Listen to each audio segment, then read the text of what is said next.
Hi, my name's Jill Chodak. I'm a clinical dietitian at the University of Rochester's Medical Center, Center for Community Health and Prevention. And I know it's weird circumstances right now. Originally, we were going to be at the Central Library talking about fad diets, food myths, and how fiber saves the day.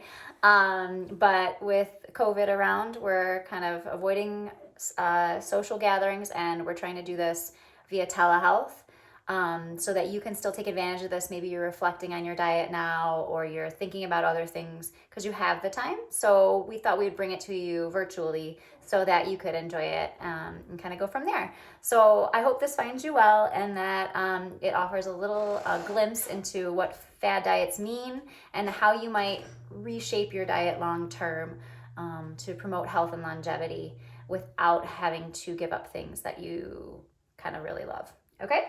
So let's get started.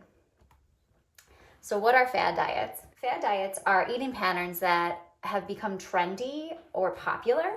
They're sometimes based in scientific evidence, like the ketogenic diet, which we'll talk about, but they're sometimes kind of made up or formulated over time based on people's trial and errors with their own diets. A lot of them can come from celebrities who have used them to lose weight.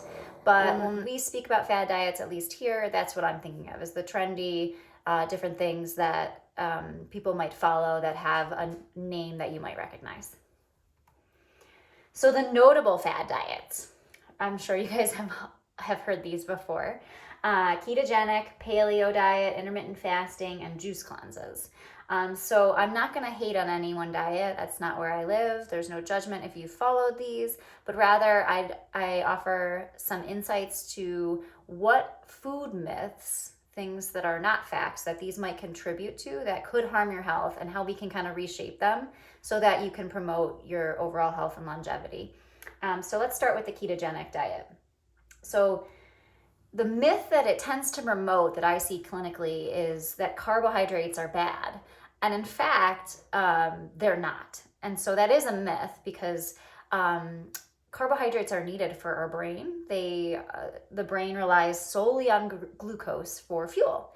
And so, yes, you can effectively lose weight by doing the ketogenic diet, which focuses on high fat, medium protein, and low carbohydrate macronutrients kind of in your diet. These are the main things.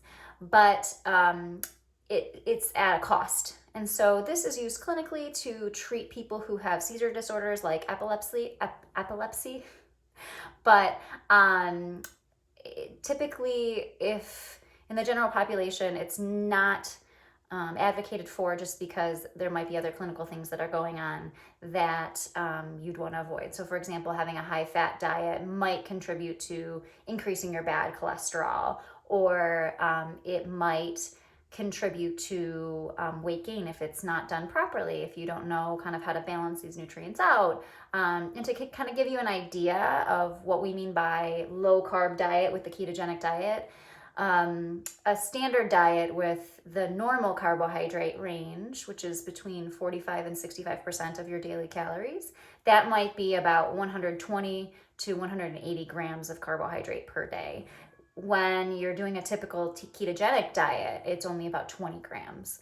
And so that's a huge difference. And so you can see how that myth might populate where carbohydrates are bad, because if you're going from a lot to very little, that's kind of a myth. So just know that if you hear people around talking about the ketogenic diet and they're doing it and they have success, great.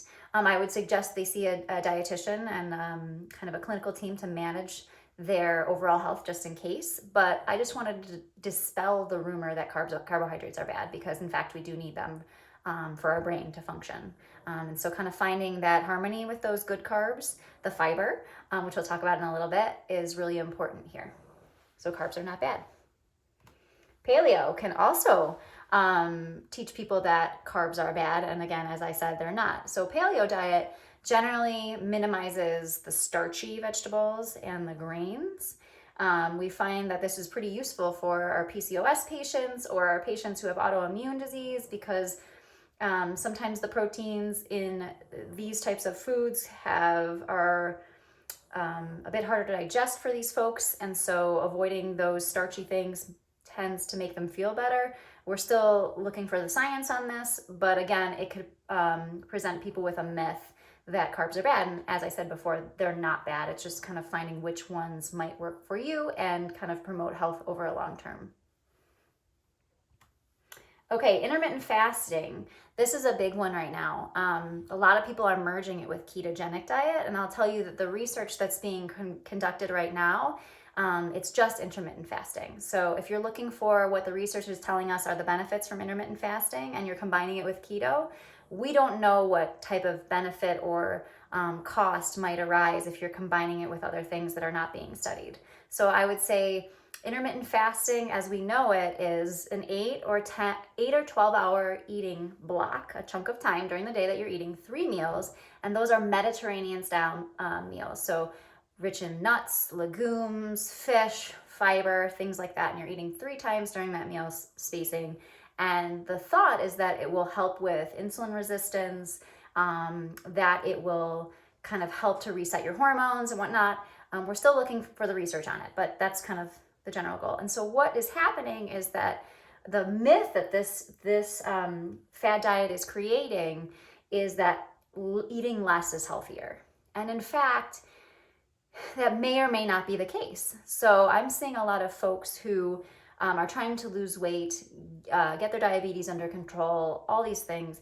And inadvertently, because they've restricted their calories so much through intermittent fasting or whatnot, they've actually slowed their metabolism down so much that they've actually started to gain weight because their body thinks that they're in a starved state, and their thyroid is holding on to all of the energy via food that they've consumed. So in fact, I just want to dispel this myth. Less is not generally healthier.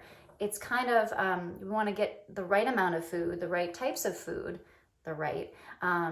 types of food, and kind of the right balance for you, and that's very individualized. So less is not always best. Okay, and then the juice cleanses. The myth that this one creates is that it lets people know, it makes some folks believe that the body can't detox itself. And in fact, our body is so brilliant in the way it's set up that there's a cascade of effects that happen when we need to detoxify ourselves. Even just by drinking alcohol, the liver helps to process this, the kidneys do their job. I mean, really, there are many systems in our body that are designed to process our toxins. And so I'm not hating on the juice cleanse, but just know that you don't need a juice cleanse to detoxify your body. And in fact, I would warn folks who might be thinking about trying a juice cleanse that if you have problems with hyper or hypoglycemia, so that's high or low blood sugar, that this could cause some issues. So what do we do then? Well, we kind of live by the facts that we know through science over these myths. So I've kind of talked about all of these. We need carbs. How much to be determined based on your individuality and your goals. I would eat enough food, and I would balance that out with what you really want and what you know you need based on science, and allow your body to detoxify itself as it's designed to do. So making sure that you have that balanced diet and you're drinking enough water throughout the day so that it helps your kidneys kick out anything that it needs to get out. And this is a great kind of plan, a good layout for how fiber saves the day. That's kind of the grand message that I'm hoping to relay, is that fiber is a carb, and it's one that actually it can save the day. It can give you more longevity or better long-term health. It's just a matter of finding out how it fits for you.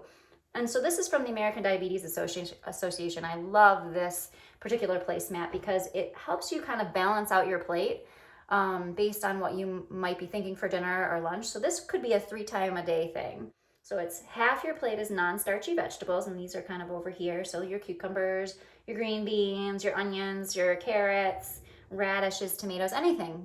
Choose things that you like. These all have high fiber. They're generally lower in carbohydrate and lower in calories, but offer a lot of nutrition for your body. And then quarter of the plate would be your starchy vegetable or your grain. So it's an either or scenario. So if you're going to have rice, don't have potatoes. If you're going to have,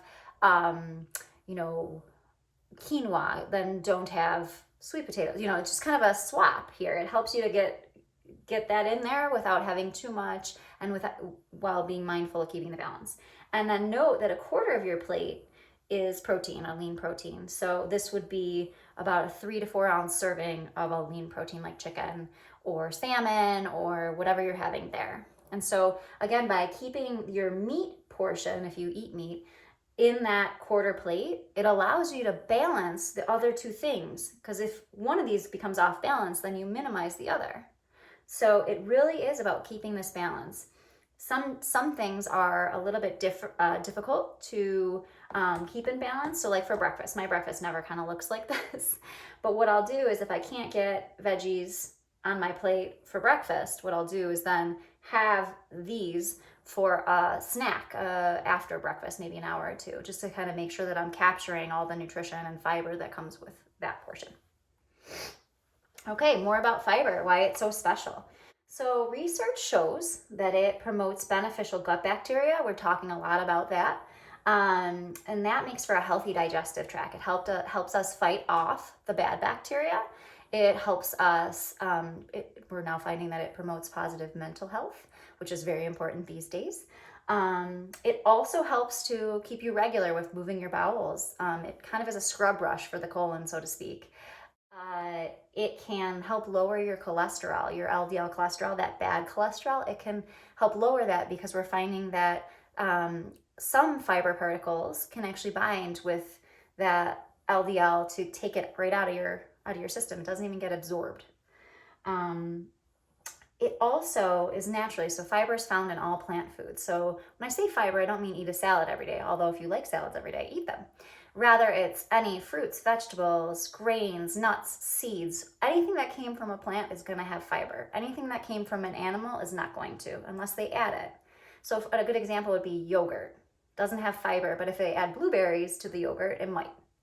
And so when we think about fiber, it's so great for us because in addition to having coming from a plant and having that fiber, it does have all the vitamins, minerals, antioxidants, phytochemicals that the plant has, which is awesome.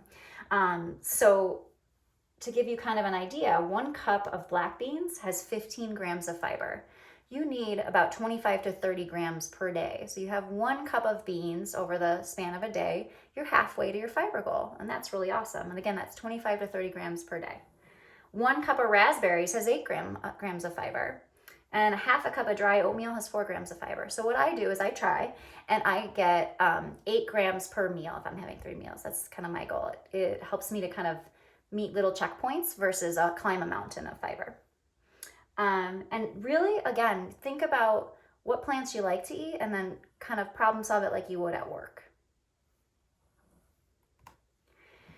Okay, well, I think that's about it. Normally we would have a question and answer period here, but what we're gonna do is we're gonna post this on Facebook, and then what you can do is submit your questions in the comments section, and I'm happy to answer any questions that you might have. But if you're kind of tooling around on the internet, it might be beneficial for you to find high fiber foods if that's something that you're interested in exploring, just to start the conversation about how you can add this beneficial thing into your diet. Thanks for joining.